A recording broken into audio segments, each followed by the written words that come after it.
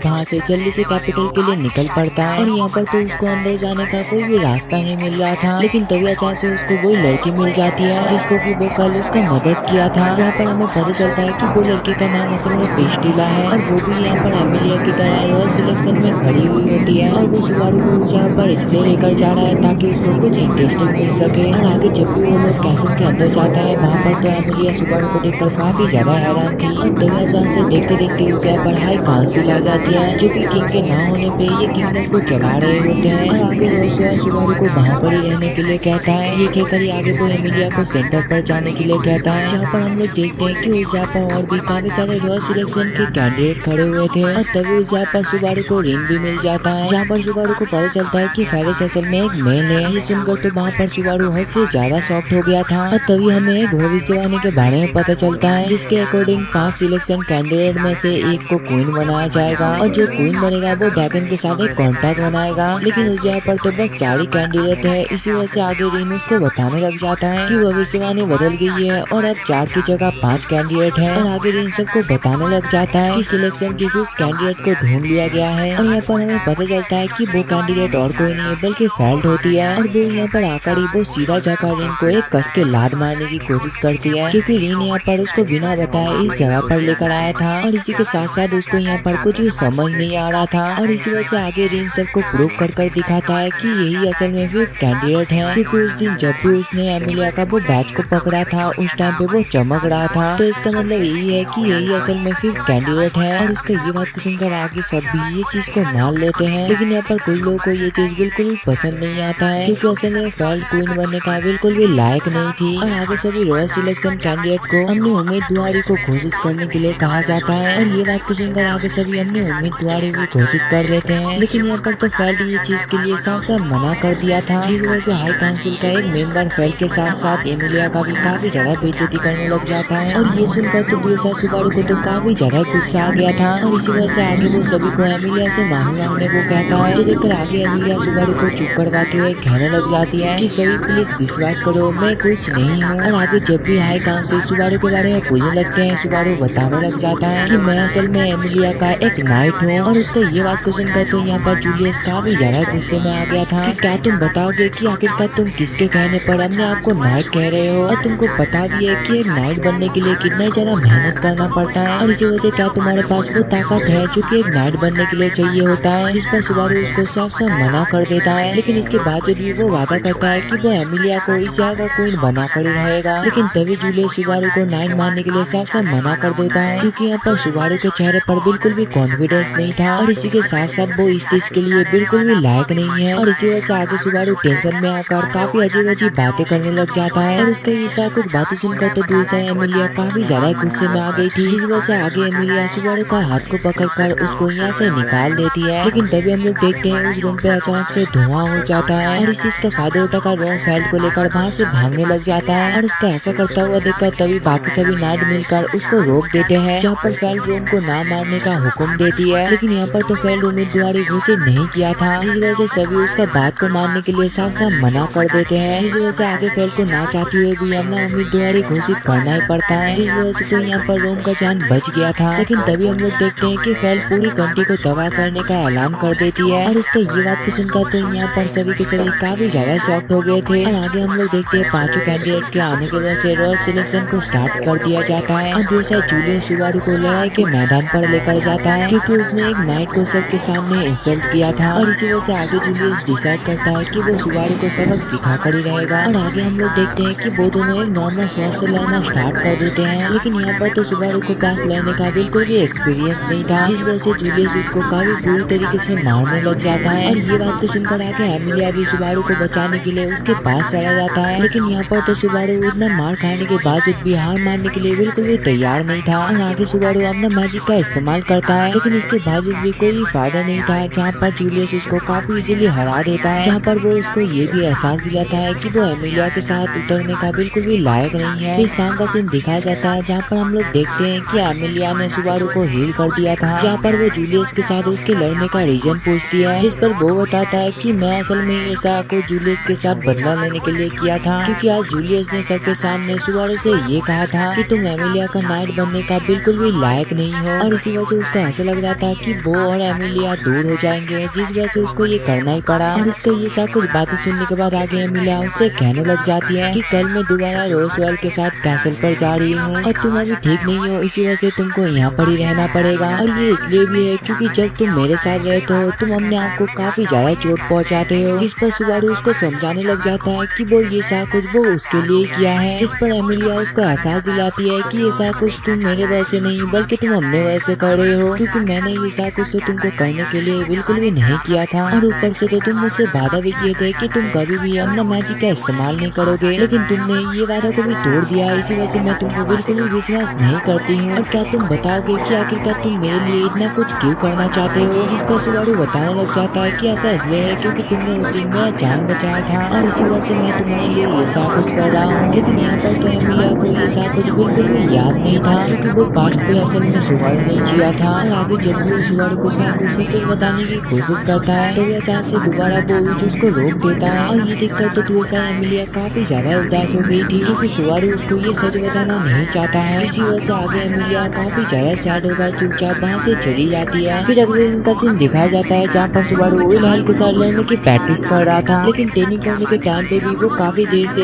बस एमिलिया के बारे में सोची जा रहा था। और इसी वजह से आगे जाकर वो हद से ज्यादा दुखी हो जाता है। और दूसरा हम लोग जूलियस को देखते हैं जो कि सारा फाइट का हिस्सा हमने ऊपर ले लिया था, जिससे कि सुबारू को कुछ भी सजा ना मिले। और दूसरा हम लोग सुबारू को देखते हैं जो कि दूसरा क्रूज के घर पर रह रहा होता है। और ये लड़की असल में वही लड़की थी जो कि एमिलिया की तरह इलेक्शन पर उतरा है। और यहाँ पर तो सुबारू उसके घर पे इसलिए था क्योंकि उसको उस दिन काफी ज्यादा चोट लग गया था, और इसी वजह से वो उसके घर पर रुक रहा है जिससे कि फेरिस उसको पूरी तरीके से हील कर सके। और तभी अचानक से रिन सुबारू से मिलने के लिए चला जाता है, जहाँ पर वो सुबारू को ये समझाने की कोशिश करता है कि तुमको जूलियस से माफी मांग लेना चाहिए। लेकिन यहाँ पर सुबारू भी कहाँ मानने वाला था, वो उसका प्रपोजल को मना करती हुए अपना शॉर्ट ट्रेनिंग के लिए दोबारा चला जाता है, जहाँ पर वो बार बार हारने के बावजूद भी वो बिल्कुल भी हार नहीं मान रहा था। और इसी वजह से अगले दिन पे राम उसको बाहर पे घुमाने के लिए लेकर जाता है, जहाँ पर सुबारू को वो शॉपकीपर मिलता है जो कि एमिलिया को विच कह रहा था। और इसका ये बात को सुनकर यहाँ पर सुबारू को तो काफी ज्यादा गुस्सा आ गया था, जिस वजह से वो उसके साथ बहस करने लग जाता है, जिस पर वो बंदा उसको शांत करवाती है और उसको बताने लग जाता है कि जब तक विच का नाम एमिलिया के साथ रहेगा तब तक एमिलिया को कोई भी वोट नहीं देने वाला। और इसी वजह से आगे सुबारू दोबारा गुस्सा होकर अपना लाइफ जीने लग जाता है। फिर रात का सीन दिखाया जाता है जहाँ पर क्रूज उसको अपने साथ ड्रिंक करने का ऑफर देती है, और उसका ये बात को सुनकर दूसरा सुबारू ड्रिंक की जगह पानी पी लेता है, जहाँ पर क्रूज उसको उसका हीलिंग के बारे में पूछने लग जाती है, जिस पर सुबारू बताता है कि मैं अभी पहले से काफी ज्यादा ठीक हूँ। और तभी उस जगह पर फेरिस आ जाती है, और यहाँ पर तो वो उन दोनों को एक साथ देखकर काफी ज्यादा हैरान थी, लेकिन उन दोनों को तो पहले से ही पता था कि सुबारू बस एमिलिया से ही प्यार करता है। और इसी वजह से आगे लोग क्रूज को सुबारू और एमिलिया का लड़ाई के बारे में बताता है। और इसका ये बात को सुनकर तो यहाँ पर सुबारू काफी ज्यादा उदास हो गया था, जिस वजह से वो नीचे की तरफ देखने लग जाता है। और उसको ऐसा करते हुए देखकर दूसरा क्रूज उससे कहने लग जाती है कि तुमको हमेशा अपने पूरी कॉन्फिडेंस के साथ सामने की तरफ देखना चाहिए, क्योंकि अगर तुम हमेशा ऐसा करोगे तो तुम्हारा आने वाला फ्यूचर पूरा बेकार हो जाएगा। और आगे फेरिस भी सुबारू को एमिलिया के साथ सारा कुछ ठीक करने के लिए कहती है, जहाँ पर वो उसको इसके बारे में सोचने के लिए कहता है कि आखिरकार वो ऐसा कैसे कर सकता है। और तभी कुछ ही देर में सुबारू को एक आइडिया आता है, जिस वजह से वो हद से ज्यादा खुश हो जाता है। फिर अगले दिन का सीन दिखाया जाता है जहाँ पर सुबारू अपना पूरा जोश के साथ ट्रेनिंग कर रहा था, लेकिन तभी उस जगह पर राम आकर कहने लग जाती है कि मुझे अभी अभी फील हुई है कि रिम के साथ कुछ बुरा हुआ है। और आगे क्रूज भी उसको बताने लग जाती है कि रोजवेल मैंशन के पास कुछ अजीब हो रहा है, और इसी वजह से उस जगह पर सारा कुछ हाई अलर्ट पर है। और वहाँ पर ऐसा इसलिए हो रहा है क्योंकि सभी को ऐसा लगता है एमिलिया किसी न किसी तरीके से उसके साथ कनेक्टेड है। और इसका ये सारा कुछ बातें सुनकर आगे सुबारू अपने मन में कहने लग जाता है कि यही मौका है एमिलिया के साथ बात कर सारा कुछ ठीक करने का। और इसी वजह से आगे वो एमिलिया को बचाने के बारे में डिसाइड करता है। लेकिन तभी क्रूज सुबारू को एक वार्निंग देती है कि अगर तुम एक बार यहाँ से चले जाओगे तो मैं तुमको बिल्कुल भी प्रोटेक्ट नहीं करने वाली। और इसी के साथ साथ वो और एमिलिया एक दुश्मन की तरह ऐड करेंगे। और उसका ये सारा कुछ बातें सुनकर तो सुबारू को ऐसा लग रहा था कि क्रूज ये सारा कुछ इसलिए कह रहा है ताकि वो एमिलिया की तरह बन सके, ताकि इसके वजह से उसको रॉयल सिलेक्शन पे भी थोड़ा सा मदद मिल सके। और उसका ये सारा कुछ बातें सुनकर तभी अचानक से फेरिस उससे कहने लग जाती है कि सच में तुम एक पागल हो, और इसी के साथ साथ तुम जूलियस के हाथों इतना मार खाने के बावजूद भी कुछ भी नहीं सीखे हो। और उसका ये बात को सुनकर तो दूसरा सुबारू को काफी ज्यादा गुस्सा आ गया था, और इसी वजह से वो गुस्से में आकर वो कैसे से चले जाने का डिसाइड करता है।